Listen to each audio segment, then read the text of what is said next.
Hello and welcome to the Legacy Crusaders YouTube channel. Today we'll be talking about 5 tips that can be done during the battle phase, and we're going to start off by talking about a pretty common deck that's played at the moment, that is Prank Kids, and we're specifically talking about Weather Washer because it has an interesting effect, which specifically says, if your Prank Kid monster attacks your opponent, cannot activate cards or effects until the end of the damage step. This effect is crazy, and everyone needs to know how to deal with these kinds of effects. So firstly, in case you weren't aware, at the start of the battle phase, you have the start step, which is not where you're declaring an attack with a Prank Kid. So if you actually want to do anything against Prank Kids, if they have this monster on the board during the battle phase, you have to take advantage that the start step is the part of the battle phase where both players can activate quick effects prior to attacks being declared. So if you enter the battle phase with a Prank Kid, you can just say anything on start, and if they say no, you can proceed. If you say, I would like to declare an attack with Weather Washer, and you didn't give them the start step, they can say go back to the start step. So it's very important that you either try to get through the start step if you are the Prank Kid player by getting your opponent to agree not to activate anything at the start of the battle phase, or you want to make sure that if you are not the Prank Kid player, that you make sure you activate your effects before the start of the battle phase, because you'll also notice this, that let's say you have a field full of Prank Kid monsters and you want to just start declaring attacks with them.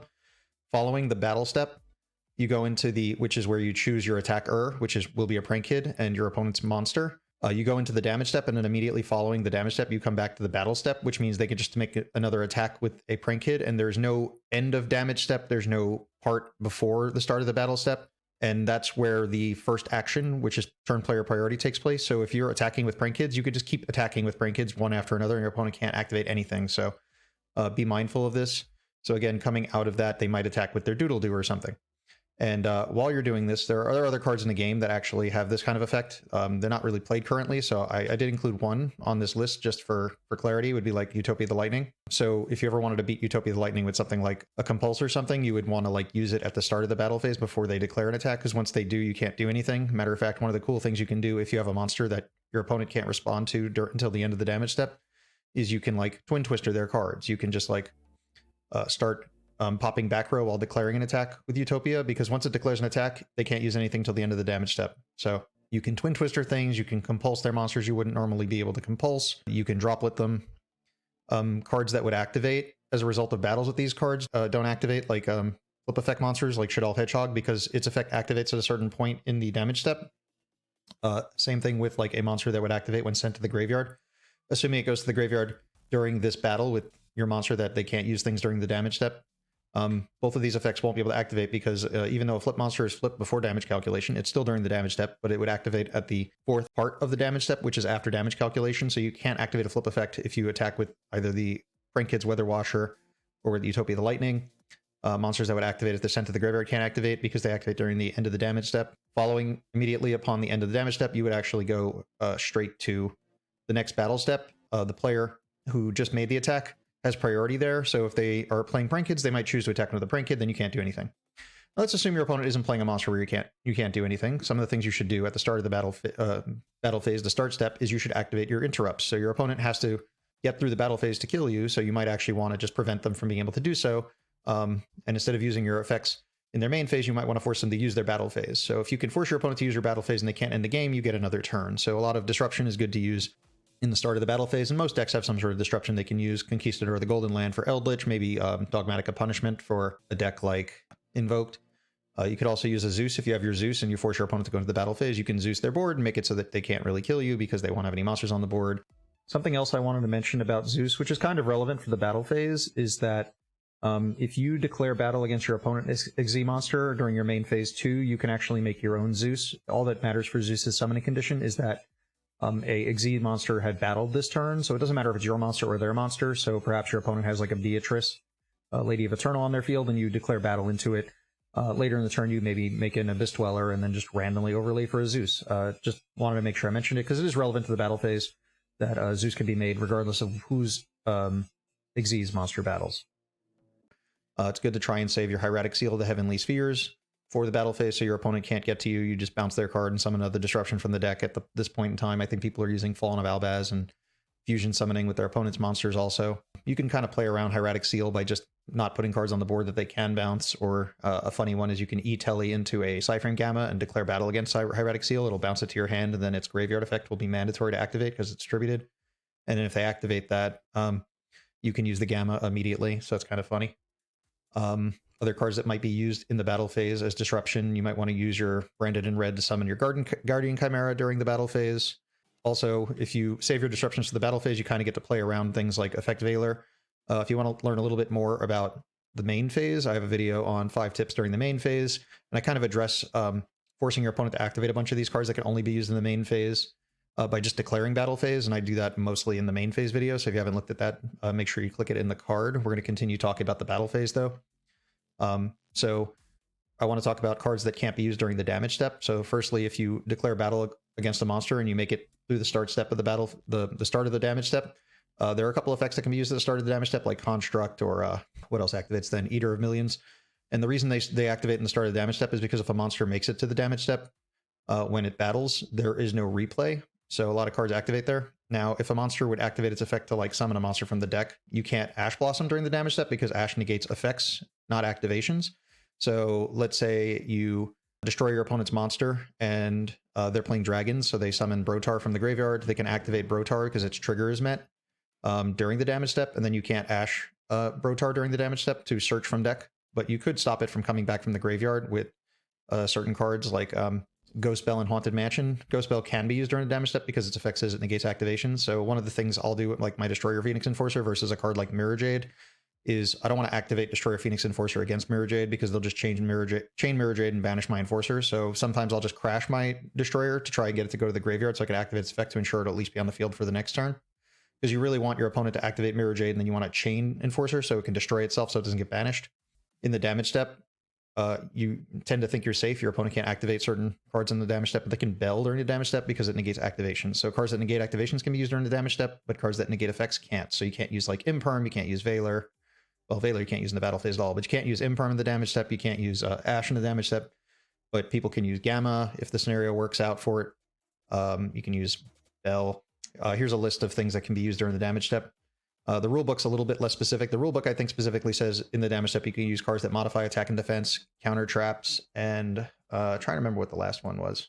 But there are other cards that qualify under these descriptions, and these are some of the cards that will be activating in the damage step. There are cards that say they can, so anything that says like at the start of the damage step, do blah. Mandatory effects, if a card activates and it has to activate there, it will. Counter traps, which also led to the inclusion of cards that negate activations. Fast effects that alter attack and defense, even though there are only certain points in the damage step that can be used.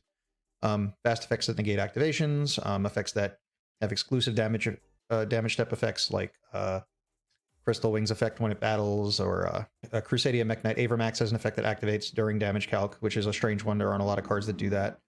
Cards that activate, that have trigger effects that activate by being moved from some place to another. So if you kill like a Graph of Burning Abyss, it'll activate. And then cards that just say that they can be. So these are the cards that can be used during the damage step. Next, I want to talk about going for game. That's our next tip, tip 4. Going for game. One of the things you want to try and do is make it so your opponent can't stop you for going from game. So things like anti-magic arrows can prevent them from stopping you, Abyss Dweller, just back row removal in general. You want to remove your opponent's ability to go for game. One of the good cards that's used for going for game is like Access Code Talker, and it usually has 5,300 attack points. So one of the things that they'll often do is they'll either Imperm it or Veiler it when you're trying to go for game. A nice tip is that if your opponent kept an Imperm in hand, you might actually want to leave one monster on their board and attack through it. So often a player will use Verte Anaconda, and they'll have 6,000 life points.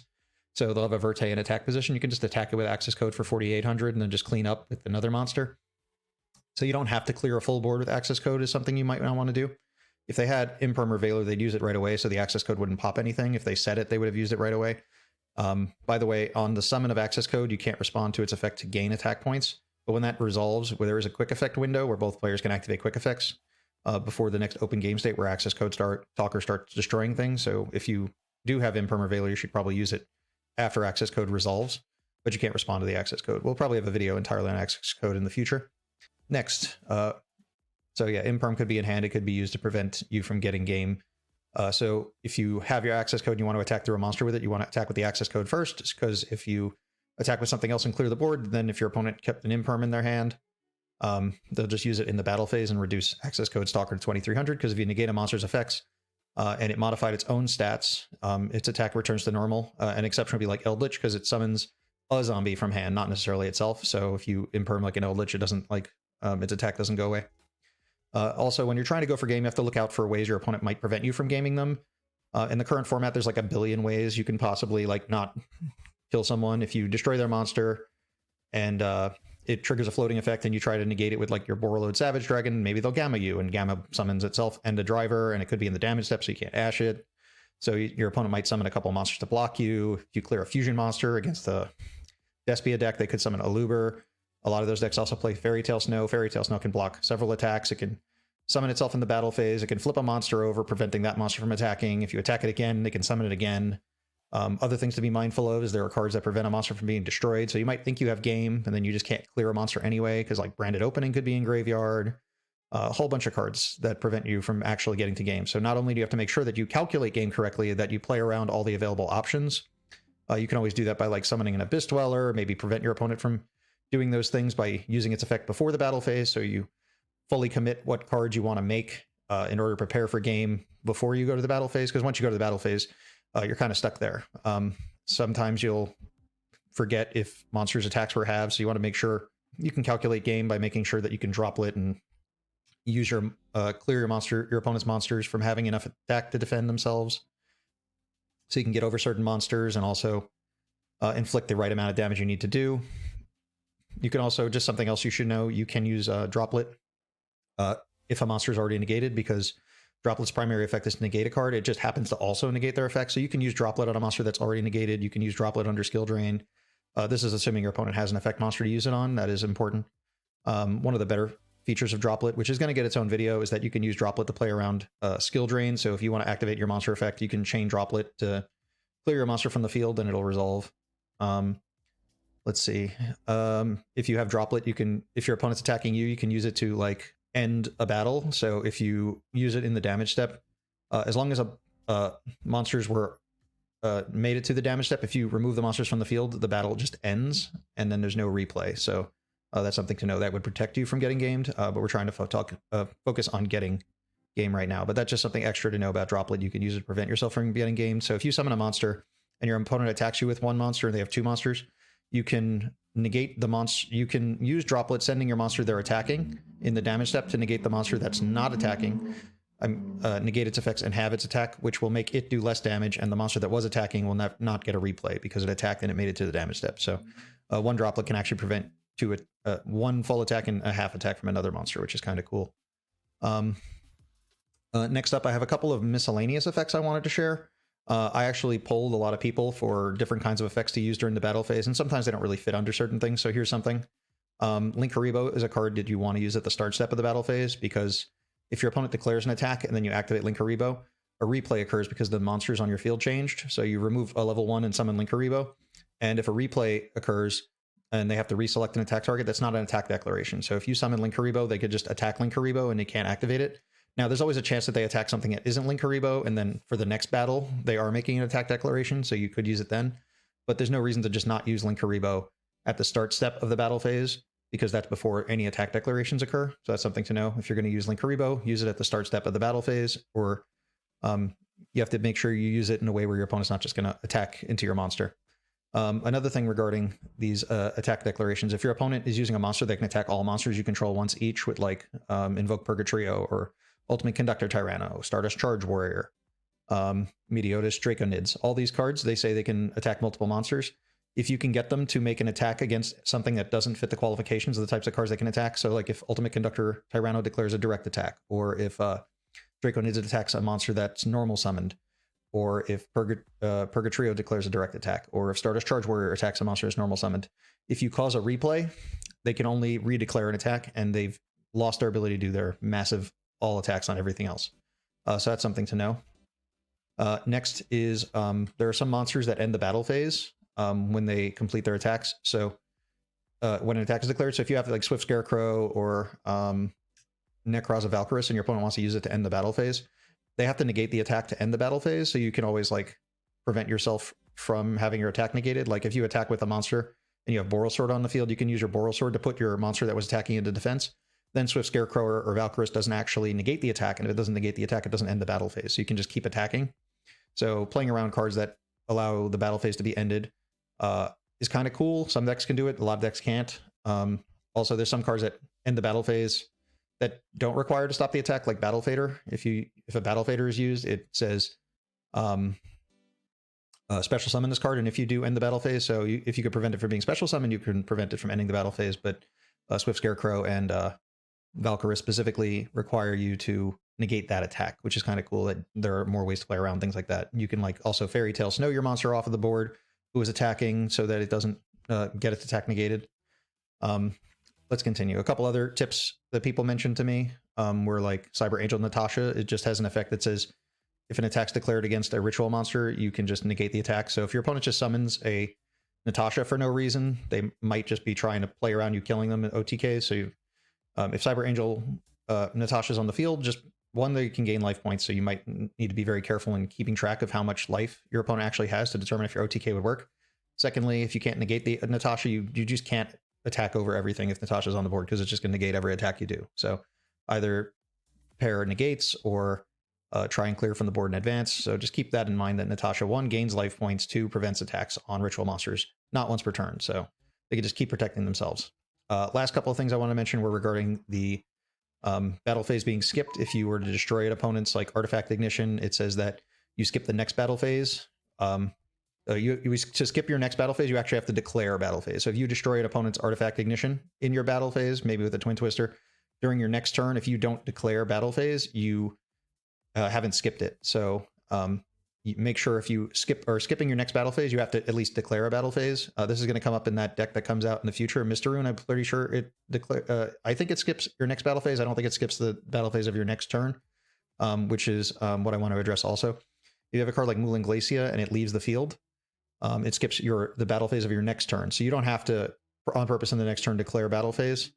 Matter of fact, there's a glitch in Edo Pro that if you try to declare battle phase in a turn where you've skipped your battle phase, it kind of ends your turn. So you want to be careful. So if you have Artifact Ignition, kind of like play out your main phase. If you hit Artifact Ignition and you're going to be skipping your next battle phase, make sure you set up that you're done with your turn and then declare battle phase in Edo Pro. It'll end your turn. So it's kind of like it'll go to your end phase and then it'll end your turn, but you've resolved the Artifact Ignition now. Mulan Glacia, because it you don't have to do it. A lot of people just don't realize it and it'll end their turn. So when you go to your next turn, just don't declare battle phase, and then during the following turn you can. So be careful. And the last thing I want to mention is that if you Dark Ruler someone, you can't OTK them. So you can't beat them because you can't inflict damage. A funny thing randomly about Dark Ruler No More is if you activate Dark Ruler No More and you're a Prank Kid player, you can't activate your Lampsies because you can't inflict damage to your opponent. So be mindful of that. So if you activate Dark Ruler No More to allow you to clear a board, make sure you are aware that you can't actually damage your opponent to end a game. It's sometimes kind of useful just as like a general trick is to summon more than enough damage to OTK your opponent, and your opponent might get frustrated waiting for you to kill them, forgetting that they can't take damage. So you don't want to lie to your opponent and say that you can beat them, but a lot of times your opponent will just scoop if you have 8,000 on board. This will happen if you've Dark Ruled them, they forget that they can't take damage. If you've activated Prosperity this turn, they forget you do half damage. Just summoning over 8,000 damage is sometimes enough to get your opponent to concede. Just don't lie and say attack for game, because that is a lie. If your opponent's attacking you, you should try and request your opponent attack you in a specific order at all times. I think that kind of wraps this up. If you enjoyed this content, make sure you click the like button and subscribe. Make sure you check out the other videos in the series on the main phase, draw phase, and standby phase. There's going to be how-tos or tips for different decks coming in the future. So 5 tips on whatever deck, how to beat it, and also how to play it. All right, I hope you enjoyed this. I'm Benji. See you all next time.